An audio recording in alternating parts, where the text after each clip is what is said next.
Good morning. It's a beautiful morning today in Auckland, and I hope you all slept well last night. Today, we're going to talk about sleep, and there's usually three issues that I discuss when I talk about sleep. It's either insomnia, snoring, and sleep apnea. Now, insomnia could either fall under difficulty getting to sleep, falling asleep, or waking up several times in the night, so your sleep is broken, or setting up your alarm for 6 o'clock, and for that you get hopefully get 8 hours of sleep, but you wake up at 4 o'clock or 5 o'clock, and therefore you don't get enough sleep, and you don't get to get back to sleep.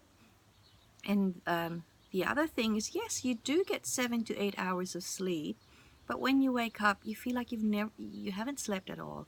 It's like you're still very, very tired. Now, it can be that these symptoms of insomnia may have mixed in with it snoring and sleep apnea, or maybe snoring and sleep apnea are totally separate issues.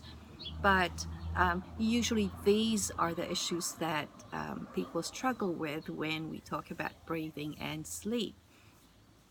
Now, a common underlying issue in this, it's common, but it's not usually associated with it. Not, when you think about sleep issues, you think about taking sleep medication or melatonin, or for snoring and sleep apnea, you think of all those devices, but it's not usual that people will think of addressing their breathing. But a common underlying condition for all three is overbreathing or hidden hyperventilation. Hidden because it's not overt, it's not easily seen. When you think of hyperventilation, usually you'll think of people who are breathing big and fast and obvious.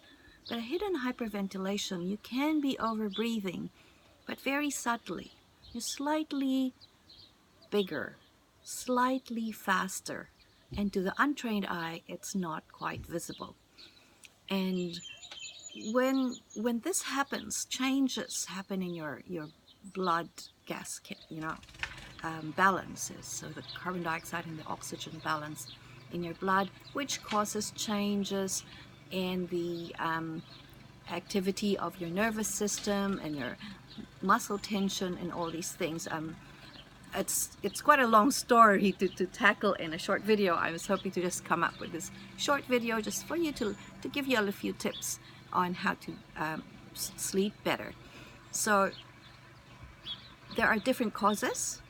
I'll give you a few causes of this hyperventilation. Some may be rooted in stress, so the lifestyle that you lead can be an illness, a previous illness that had caused your breathing to be dysfunctional, and then it's never recovered and it's stuck into that dysfunctional breathing pattern and overbreathing.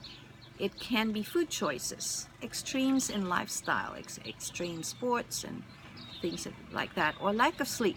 So it's a vicious cycle. Your lack of sleep causes you to overbreathe, and overbreathing causes, makes your insomnia worse, or your snoring worse. Now, how can you address that? Well, for mild cases, a few lifestyle changes can improve things. So here are a few tips. One is, if you breathe gently, small and slow breaths through the nose the whole day, that's in and out through your nose the whole day, that will help you calm down that nervous system and help you to sleep very well at night. The second tip is to try to sleep on a firm surface. Medium to firm bed is better than soft or ultra soft bed, because of how that soft bed tends to increase your breathing rate. And the other one is to sleep on your left side. Sleeping on your left side is beneficial for your whole body and the working of your body.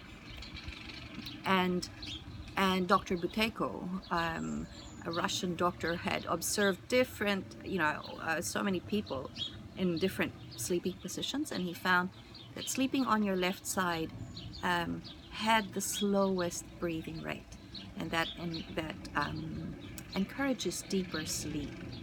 Now, if you would like to get more of these tips that can help you breathe better in order to sleep better, breathe well to sleep well, then download I have made a PDF, so I will provide the link on this post. I'll provide that link, and you can download the PDF with 10 tips to help you get a deeper and more restful sleep.